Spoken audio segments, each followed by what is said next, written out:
क्योंकि उनके दफन में 10,000 से ज्यादा लोग शामिल हुए थे। लता ने रफी से लिखित माफी मिलने का दावा किया। जिस गीत की रिकॉर्डिंग के दौरान रफी रो पड़े थे, मदद की। बैजू बावरा 1952 के गाने जैसे ओ दुनिया के रखवाले के अलावा उन्होंने कुछ विदेशी भाषाओं में भी गाने गाए, जिनमें से अंग्रेजी, फारसी, अरबी, सिंघल। गुड मॉर्निंग दोस्तों, स्वागत है आपका इस नए वीडियो में। मोहम्मद रफ़ी, इनका जन्म 24 दिसंबर 1924 को हुआ था। एक भारतीय पार्श्व गायक थे। उन्हें भारतीय महाद्वीप का सबसे महान और प्रभावशाली गायकों में से एक माना जाता है। रफ़ी अपनी बहुमुखी प्रतिभा और आवाज़ की रेंज के लिए उल्लेखनीय थे। उनके गीतों में तेजी पेपी नंबर से लेकर देशभक्ति गीत, दुख भरे नंबरों से लेकर बेहद रोमांटिक गाने, कव्वाली से लेकर गजल और भजन से लेकर शास्त्रीय गायन शामिल थे। वह फिल्म में स्क्रीन पर गीत को लिपसिंग करके अभिनेता के व्यक्तित्व की शैली के अनुसार अपनी आवाज को ढालने की क्षमता के लिए जाने जाते थे। 6 फिल्मफेयर पुरस्कार और एक राष्ट्रीय फिल्म पुरस्कार मिला। 2013 में रफ़ी को CNN IBN के सर्वेक्षण में हिंदी सिनेमा में सबसे महान आवाज के लिए वोट दिया गया था। उन्होंने 1000 से ज्यादा फिल्मी गीत और कई भारतीय भाषाओं के साथ साथ कुछ विदेशी भाषाओं में भी गाने रिकॉर्ड किए गए। हालांकि मुख्य रूप से उर्दू और पंजाबी में जिन पर उनकी मजबूत पकड़ थी, उन्होंने अपने पूरे करियर में 7000 से अधिक गाने रिकॉर्ड किए, जिनमें से कोंकणी, असमी, भोजपुरी, उड़ीसा, बंगाली, मराठी, सिंधी, कन्नड़, गुजराती, तमिल, तेलुगु, मगही, मैथिली और कई भाषाओं शामिल हैं। भारतीय भाषाओं के अलावा उन्होंने कुछ विदेशी भाषाओं में भी गाने गाए, जिनमें से अंग्रेजी, फारसी, अरबी, सिंघल, मॉरिशियस, क्रियोल और डच शामिल है। मोहम्मद रफ़ी एक पंजाबी जट मुस्लिम परिवार में अल्लाह राखी और हाजी अली मोहम्मद के 6 भाइयों में से दूसरे सबसे बड़े थे। वो परिवार मूल रूप से भारत के पंजाब के अमृतसर जिले के वर्तमान मजीठा के पास एक गांव कोटला सुल्तान सिंह का था। रफ़ी, जिनका उपनाम फीको था, ने अपने पैतृक गांव कोटला सुल्तान सिंह की गलियों में घूमने वाले एक फकीर के मंत्रों की नकल करके गाना शुरू किया। रफ़ी के पिता 1935 में लाहौर चले गए, जहां उन्होंने भाटी गेट के नूर मोहल्ले में पुरुषों की नाई की दुकान चलाई। रफ़ी ने उस्ताद अब्दुल वाहिद खान, पंडित जीवन लाल मट्टू और फिरोज निजामी के शास्त्रीय संगीत सीखा। उनका पहला सार्वजनिक प्रदर्शन 13 साल की उम्र में हुआ, जब उन्होंने KL सहगल के साथ लाहौर में गाया था। 1941 में रफ़ी ने संगीत निर्देशक श्याम सुंदर के तहत पंजाबी फिल्म गुल बलोच 1944 में रिलीज हुई में जीवन बेगम के साथ युगल गीत गोरिया नी हिरिया नी के पार्श्व गायक के रूप में लाहौर में अपनी शुरुआत की।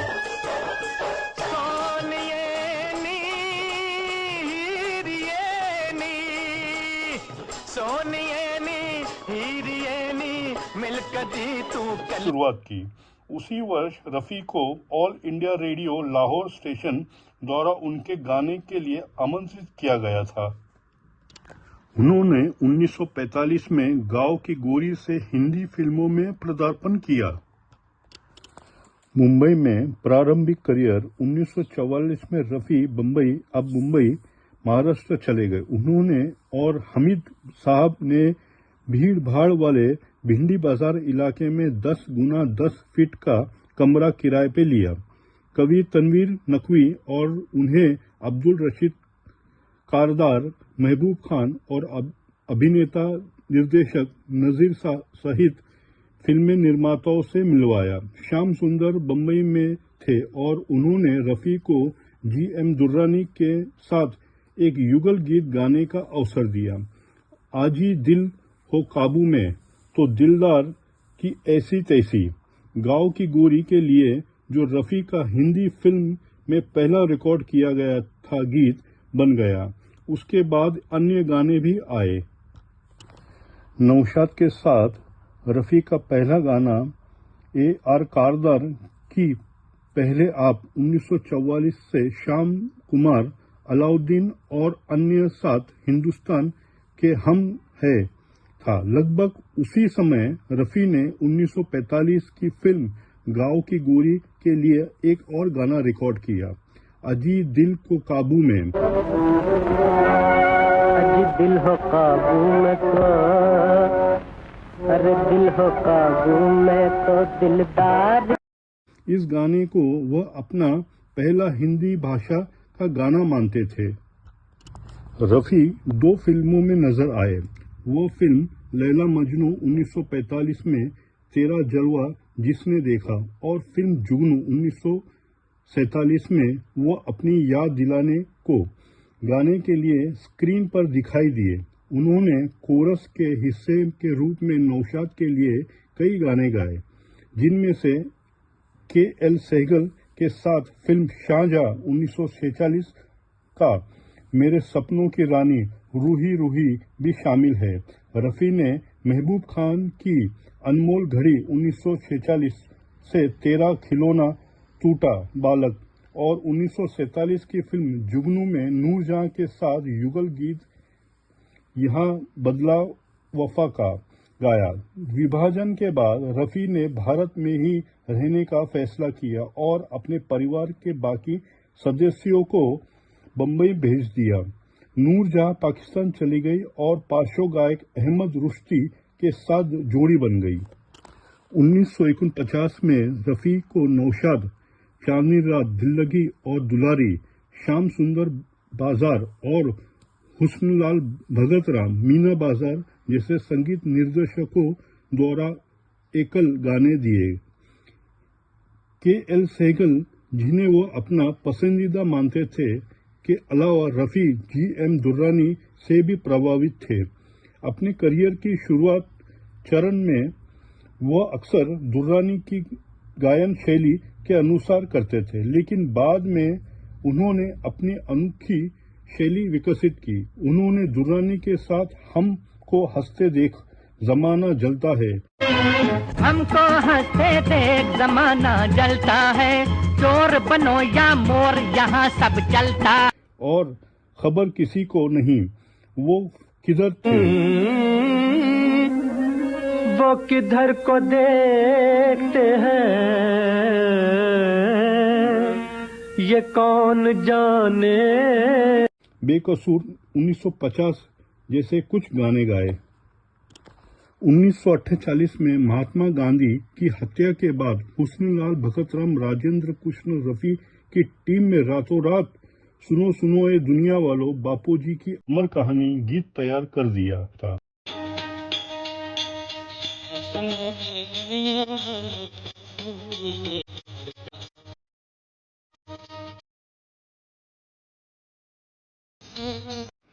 उन्होंने भारतीय प्रधानमंत्री जवाहरलाल नेहरू ने अपने घर पर गाने के लिए निमंत्रित किया था। 1948 में भारतीय स्वतंत्रता दिवस पर रफ़ी को जवाहरलाल नेहरू से रजत पदक मिला। 1950 और 60 के दशक में रिकॉर्डिंग करियर। अपने शुरुआती करियर में रफ़ी कई समकालीन संगीत निर्देशकों के साथ जुड़े, जिनमें से सबसे उल्लेखनीय नौशाद अली थे। 1950 और 60 के दशक के अंत में उन्होंने OP नैयर, शंकर जयकिशन, SD बर्मन और रोशन के साथ उस दौर के अन्य संगीतकारों के साथ काम किया। नौशाद के अनुसार रफ़ी उनके पास नौशाद के पिता की सिफारिश का एक पत्र लेकर आए थे। नौशाद अली के लिए रफ़ी का पहला गाना 1944 में फिल्म पहले आप के लिए हिंदुस्तान के हम है था। जोड़ी के लिए पहला गाना फिल्म अनमोल घड़ी 1947 में साउंड ट्रैक था। नौशाद के साथ रफ़ी के जुड़ाव ने पूर्व को हिंदी सिनेमा में सबसे प्रमुख पार्श्व गायकों में से एक के रूप में स्थापित करने में मदद की। बैजू बावरा 1952 के गाने जैसे ओ दुनिया के रखवाले और मन तरपत हरिदर्शन को आज ने रफ़ी की साख को आगे बढ़ाया। रफ़ी ने नौशाद के लिए कुल 149 गाने, उनमें से 41 एकल गाए।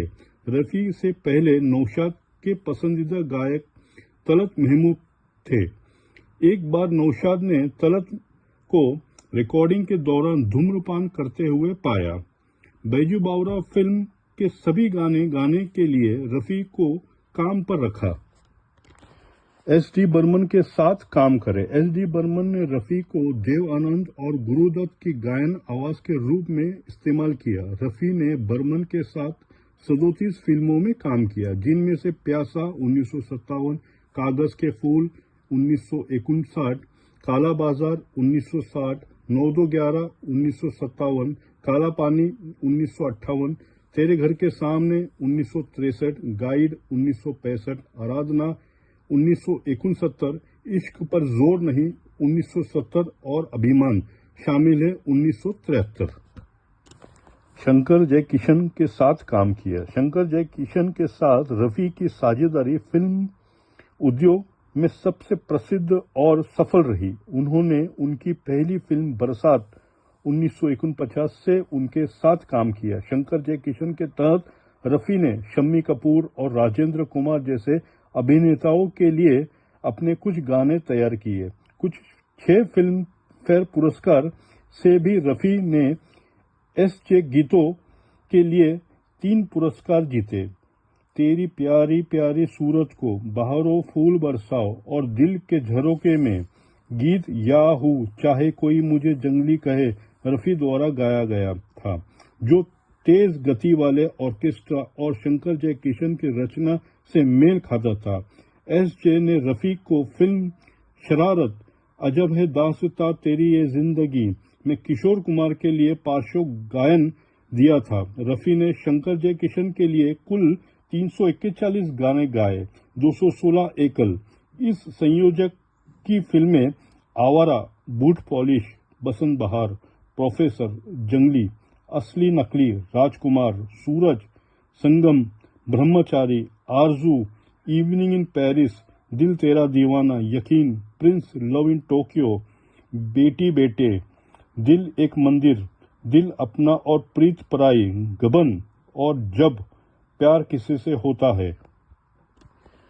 रवि के साथ काम करें। रफ़ी को अपना पहला फिल्म फेयर पुरस्कार 14वीं का चांद 1960 के शीर्षक गायक गीत के लिए मिला, जिसे रवि ने संगीतबद्ध किया था। उन्होंने फिल्म नीलकमल 1968 के गीत बाबुल की दुआएं लेती जा के लिए राष्ट्रीय पुरस्कार मिला था, जिसे भी रवि ने ही संगीतबद्ध किया था। जिस गीत की रिकॉर्डिंग के दौरान रफ़ी रो पड़े थे, जिसे उन्होंने 1977 में बीबीसी को दिए एक हस्ताक्षर में स्वीकार किया था। रवि और रफ़ी ने चाइना टाउन 1962, काजल 1965, दो बहन 1967 और एक फूल दो माली 1969 फिल्मों में कई गाने तैयार किए। मोहम्मद रफ़ी ने मदन मोहन के साथ काम किया, ओपी नैयर के साथ काम किया, लक्ष्मीकांत प्यारेलाल, कल्याण जी, आनंद जी। समकालीन गायकों के साथ काम करना, अन्य संगीत निर्देशक के साथ काम करे। 1962-63 में लोकप्रिय महिला पार्श्व गायिका लता मंगेशकर ने रॉयल्टी में पार्श्व गायकों के हिस्से का मुद्दा उठाया। प्रमुख पुरुष पार्श्व गायिका के रूप में रफ़ी की स्थिति को पहचानते हुए वह चाहती थी कि फिल्म के निर्माता द्वारा चुनिंदा संगीतकारों को दिए जाने वाले 5% गीत रॉयल्टी से आधा हिस्से की मांग में रफ़ी उनका समर्थन करे। रफ़ी ने उनका पक्ष लेने से इनकार कर दिया, यह कहते हुए कि फिल्म निर्माता ने पैसे पर उनका दावा, गीत के लिए उनका दावा सहमत शुल्क का भुगतान किए जाने के साथ ही समाप्त हो जाता है। रफी ने तर्क दिया कि निर्माता वित्त जोखिम उठाता है और संगीतकार गीत बनाता है, इसलिए गायक का रॉयल्टी के पैसों पर कोई अधिकार नहीं है।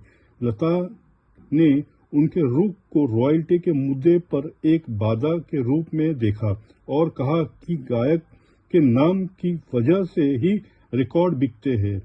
इसी मतभेद के कारण बाद में दोनों के बीच मतभेद हुए। तस्वीर तेरी दिल में माया 1961 के रिकॉर्डिंग के दौरान लता ने गाने के एक खास अंश को लेकर रफी से बहस की। रफी को अपमानित महसूस हुआ क्योंकि संगीत निर्देशक सलील चौधरी ने लता का पक्ष लिया। स्थिति तब और खराब हो गई जब लता ने घोषणा की कि वह अब रफी के साथ नहीं गाएंगी। रफी ने कहा कि वो लता के साथ गाने के लिए उतना ही उत्सुक थे जितना कि वह उनके साथ थी। बाद में संगीत निर्देशक जय किशन ने दोनों के बीच सुलह कराई। 25 सितंबर 1912 को टाइम्स ऑफ इंडिया को दिए एक इंटरव्यू में लता ने रफी से लिखित माफी मिलने का दावा किया। हालांकि मोहम्मद रफी के बेटे शाहिद रफी ने इस दावे को खारिज करते हुए इसे अपने पिता की प्रतिष्ठा को बदनाम करने वाला कृत्य कहा। 1970 के दशक में रफी लंबे समय तक गले के संक्रमण से पीड़ित थे और उस दौरान एक संक्षिप्त अवधि के दौरान उन्होंने कम गाने रिकॉर्ड किए। हालांकि इस अवधि के दौरान उनका संगीत उत्पादन अक्षयप्रद काम था। रफी ने अपने कुछ बेहतरीन और सबसे लोकप्रिय गाने गाए, जैसे कि ए दुनिया ये महफिल, गुलाबी आंखें, झिलमिल सितारों का आंगन होगा, कोई नजराना लेकर आया हूँ, आया रे खिलौने वाला, तुम मुझे यूं भुला ना पाओगे। हाँ तुम मुझे भुला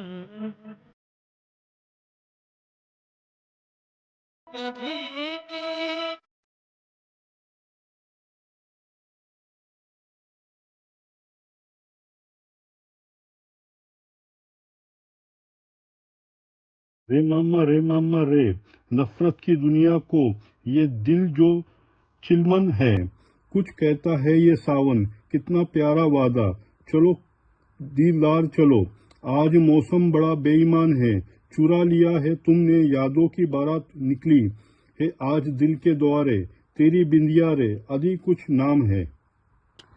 मोहम्मद रफी का निधन 31 जुलाई 1980 को रात 10:25 दिल का दौरा पड़ने से हुआ। वे 55 वर्ष के थे। रफी द्वारा गाया गया आखिरी गान संगीतकार लक्ष्मीकांत प्यारेलाल द्वारा संगीतबद्ध फिल्म आसपास के लिए था। एक श्रोता का कहना है कि यह शाम फिर क्यों उदास है दोस्त, तू कहीं आसपास है दोस्त था, जो उनकी मृत्यु के कुछ घंटे पहले रिकॉर्ड किया गया था। अन्य एक श्रोता का कहना है कि उन्होंने जो आखिरी गाना गाया था वह उसी फिल्म का शहर में चर्चा है था।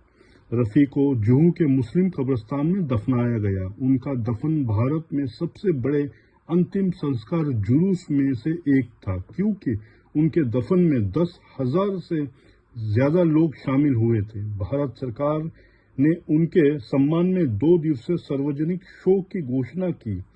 2010 में मधुबाला जैसे कई फिल्म उद्योग कलाकारों के साथ रफी की कब्र को नए दफन किए गए जगह बनाने के लिए ध्वस्त कर दिया गया था। मोहम्मद रफी की प्रशंसक जो उनकी जन्म और मृत्यु की सालगिरह को चिन्हित करने के लिए साल में 2 बार उनकी कब्र पर जाते हैं, उनकी कब्र के सबसे नजदीक नारियल के पेड़ को एक मार्क के रूप में उपयोग करते हैं।